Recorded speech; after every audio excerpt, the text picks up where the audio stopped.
In a small part of the city, west of Washington Square, the streets have gone wild.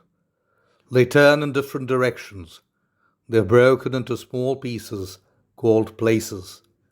One street goes across itself one or two times. A painter once discovered something possible and valuable about this street. Suppose a painter had some painting materials for which he had not paid. Suppose he had no money. Suppose a man came to get the money.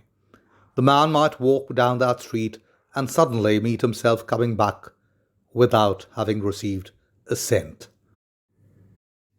This part of the city is called Greenwich Village. And to old Greenwich Village the painters soon came. Here they found rooms they liked, with good light and at a low cost. Sue and Johnsy lived at the top of a building with 3 floors. One of these young women came from Maine, the other from California. They had met at a restaurant on 8th Street. There they discovered that they liked the same kind of art, the same kind of food, and the same kind of clothes. So they decided to live and work together. That was in the spring. Toward winter, a cold stranger entered Greenwich Village. No one could see him. He walked around touching one person here and another there with his icy fingers. He was a bad sickness. Doctors called him pneumonia. On the east side of the city he hurried, touching many people, but in the narrow streets of Greenwich Village he did not move so quickly. Mr. Pneumonia was not a nice old gentleman. A nice old gentleman would not hurt a weak little woman from California. But Mr. Pneumonia touched Johnsy with his cold fingers. She lay on her bed, almost without moving, and she looked through the window at the wall of the house next to hers. One morning the busy doctor spoke to Sue alone in the hall, where Johnsy could not hear. "She has a very small chance," he said. "She has a chance if she wants to live. If people don't want to live, I can't do much for them. Your little lady has decided that she is not going to get well. Is there something that is troubling her?" "She always wanted to go to Italy and paint a picture of the Bay of Naples," said Sue. "Paint? Not paint. Is there anything worth being troubled about? A man?" "A man?" said Sue. "Is a man worth—" "No, doctor, there's not a man." "It is weakness," said the doctor. "I will do all I know how to do, but when a sick person begins to feel that he's going to die, half my work is useless. Talk to her about new winter clothes. If she were interested in the future, her chances would be better." After the doctor had gone, Sue went into the workroom to cry. Then she walked into Johnsy's room.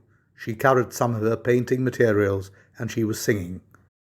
Johnsy lay there, very thin and very quiet. Her face was turned toward the window. Sue stopped singing, thinking that Johnsy was asleep. Sue began to work. As she worked, she heard a low sound, again and again. She went quickly to the bedside. Johnsy's eyes were open wide. She was looking out the window and counting back. 12, she said, and a little later, 11, and then 10, and 9, and then 8 and 7, almost together. Sue looked out the window. What was there to count? There was only the side wall of the next house a short distance away. The wall had no window. An old, old tree grew against the wall. The cold breath of winter had already touched it. Almost all its leaves had fallen from its dark branches. "What is it, dear?" asked Sue. 6, said Johnsy in a voice still lower. "They're falling faster now. 3 days ago there were almost 100. It hurt my head to count them, but now it's easy. There goes another one. There are only 5 now. 5 what, dear? Tell your Sue. Leaves on the tree. When the last one falls, I must go too. I've known that for 3 days. Didn't the doctor tell you? Oh, I never heard of such a thing, said Sue. It doesn't have any sense in it. What does an old tree have to do with you? Or with your getting well? And you used to love that tree so much. Don't be a little fool. The doctor told me your chances for getting well. He told me this morning. He said you had very good chances. Try to eat a little now, and then I'll go back to work. And then I can sell my picture, and then I can buy something more for you to eat to make you strong. You don't have to buy anything for me, said Johnsy. She still looked out the window. There goes another. No, I don't want anything to eat. Now there are 4. I want to see the last one fall before night. Then I'll go too. Johnsy, dear, said Sue, will you promise me to close your eyes and keep them closed? Will you promise not to look out the window until I finish working? I must have this picture ready tomorrow. I need the light. I can't cover the window. Couldn't you work in the other room? Asked Johnsy coldly. I'd rather be here by you, said Sue, and I don't want you to look at those leaves. Tell me as soon as you've finished, said Johnsy. She closed her eyes and lay white and still, because I want to see the last leaf fall.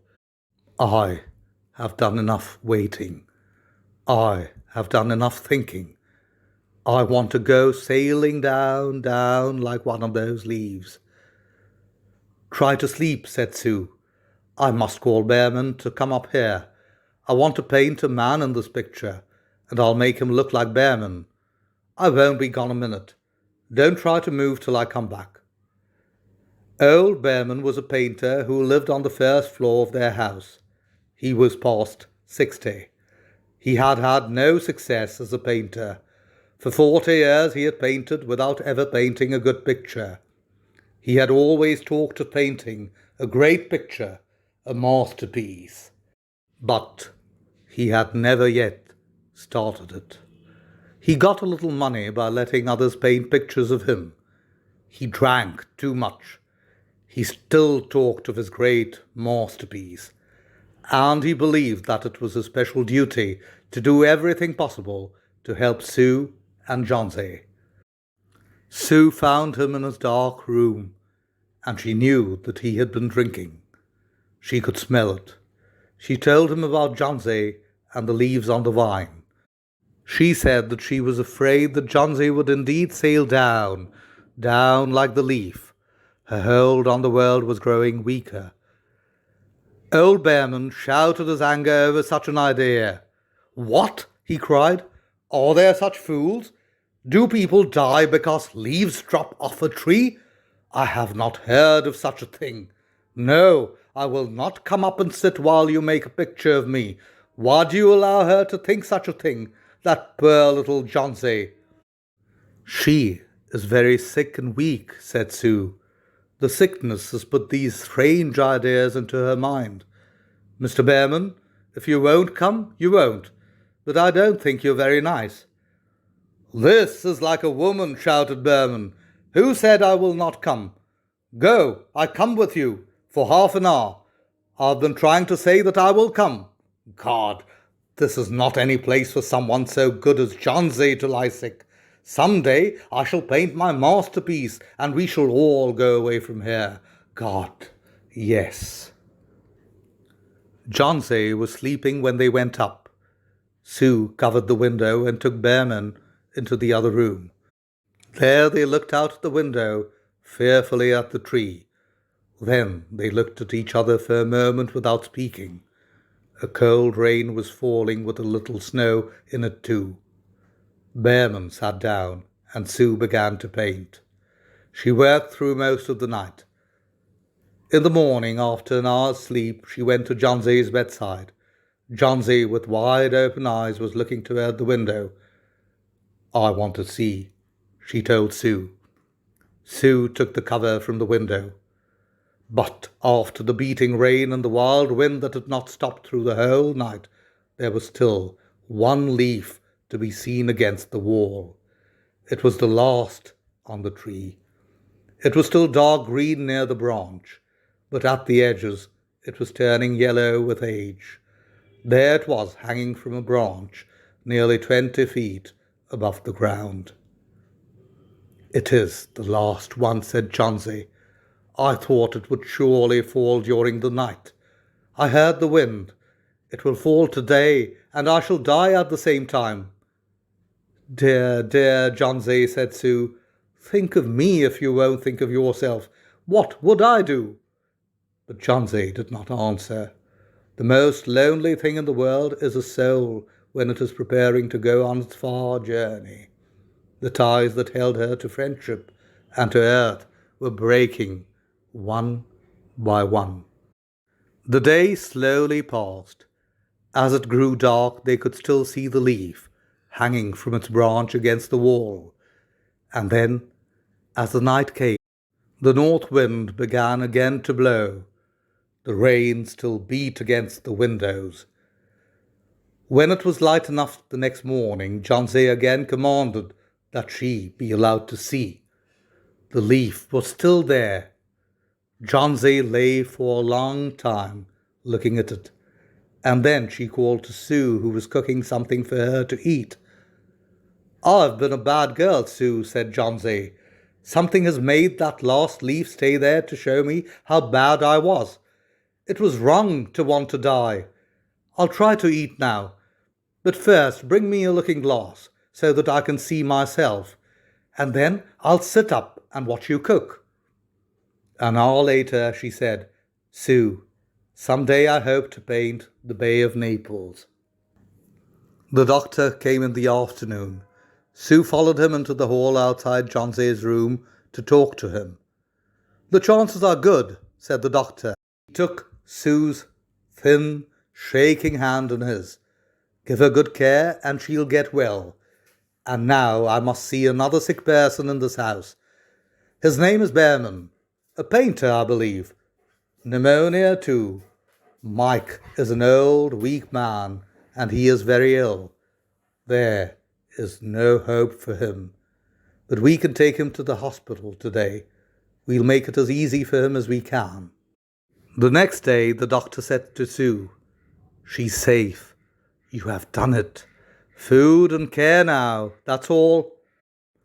And that afternoon Sue came to the bed where Chauncey lay. She put one arm around her. "I have something to tell you," she said.